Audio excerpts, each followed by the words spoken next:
Alang sa mga motorista nga moagi sa Cebu South Coastal Road, sirad-an kini sugod sa alas 5 sa buntag hangtod sa alas 12 sa udto karong Agosto 11, Domingo.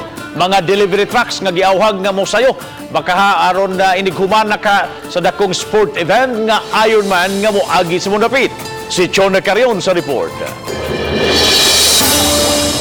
Sa Dakbayan sa Talisay may pahibaw si Joy Tumulak, ang traffic star sa Dakbayan, nga sirad-an ang Cebu South Coastal Road gikan sa Talisay Fishport hangtod sa Congressman Bacalto Street, Barangay Lawaan duol sa City Hall sugod alas 5 sa buntag hangtod na kini alas 12 sa udto.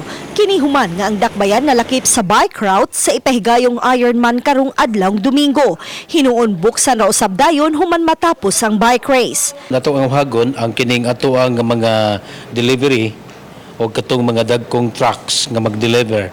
Atong hangyoon sila nga di la sa sila mogawas gikan sa alas 5 sa kadlawon hangtod sa alas 12 sa udto aron atong maminusan ang problema sa traffic tungod kay ang atong bugtong maagian going to Cebu City mao na lang gid ni ang Mananga.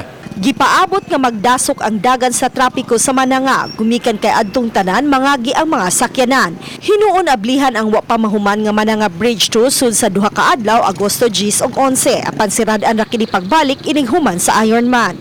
Kanang portion nga giablihan nato diha sa Mananga karong 10 ug 11 ang pwedeng makaagi dinha ang mga light vehicles. So katong mga dipasayroan nga bus adto sa Pika side kanang atong existing karon nga moy atong giagyan. Si Mayor Samsam Gulyas nangayo nilang pagsabot sa mga motorista niining mga panahuna. Ang mayor nasagbuyo na sa kalangay sa pag-ayom-ayom sa Mananga Bridge 2. All we can do is tell the public what truly happened, and hopefully the public can judge for themselves kung unsa gyud sitwasyon dias Mananga.